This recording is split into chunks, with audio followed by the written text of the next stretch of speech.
ஏன்டா அடிக்கடி பயமுத்த தென்காயில அழைக்கப்படுற வெள்ளங்கிரி போற ஐடியா உங்களுக்கு இருந்தா இந்த வீடியோ உங்களுக்கு தான், நோட் பண்ணிக்கோங்க.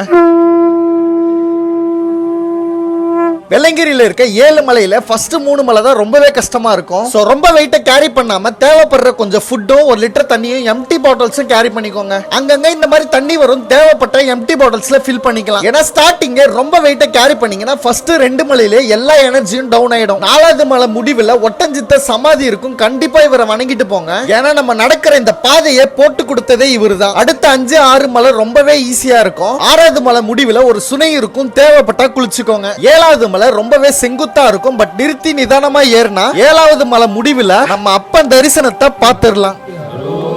நைட் டைம்ல ஏறீங்கன்னா இந்த டார்ச் லைட்டை கண்டிப்பா கேரி பண்ணுங்க. ஏன்னா இது இல்லனா எது பாதை எது பல்லனே தெரியாம ரொம்ப கஷ்டப்படுவீங்க. இந்த மூங்கில் தடியை நிறைய பேர் 3வது காலுன்னு சொல்லி பார்த்திருப்பீங்க. என்ன பொறுத்த வரைக்கும் இவங்க ஒரு தெய்வம். இந்த தெய்வம் இல்லனா நான் கண்டிப்பா ஏறி இறங்கி இருக்க மாட்டேன். இந்த வெள்ளங்கிரி ட்ரெக்ல பிசிக்கல் ஃபிட்னஸ் தாண்டி மென்டல் ஃபிட்னஸ் ரொம்பவே இம்பார்ட்டன்ட். ஏன்னா இந்த வீடியோ ஸ்டார்டிங்ல நான் ஒருத்தரை பார்த்து அலறி இருப்பேன். இந்த இருட்டுல தனியா ஒரு ஆளு கையில எதுவுமே இல்லாம நின்றுட்டு இருந்தாரு. நாங்க என்னதான் பயந்து இருந்தாலும் அவர் கிட்ட போயிட்டு எதனா உதவி வேணுமான்னு பேச்சு கொடுத்து பார்த்தோம். நாங்க எவ்வளவு பேசியும் அவர் சைட்ல இருந்து ரெஸ்பான்ஸ் இல்லாதனால பயத்துல அங்கிருந்து நகர்ந்துட்டோம். இந்த வெள்ளங்கிரி மலைக்கு நிறைய பேர் போக முடியுமா முடியாதான்னு யோசிச்சுட்டு இருப்பீங்க. அவன் அருளாலே அவன் தாள் வணங்கி நம்ம நினைச்சாலாம் அவரை பார்க்க முடியாது, அவர் நினைச்சா மட்டும்தான் நம்மளால பார்க்க முடியும்.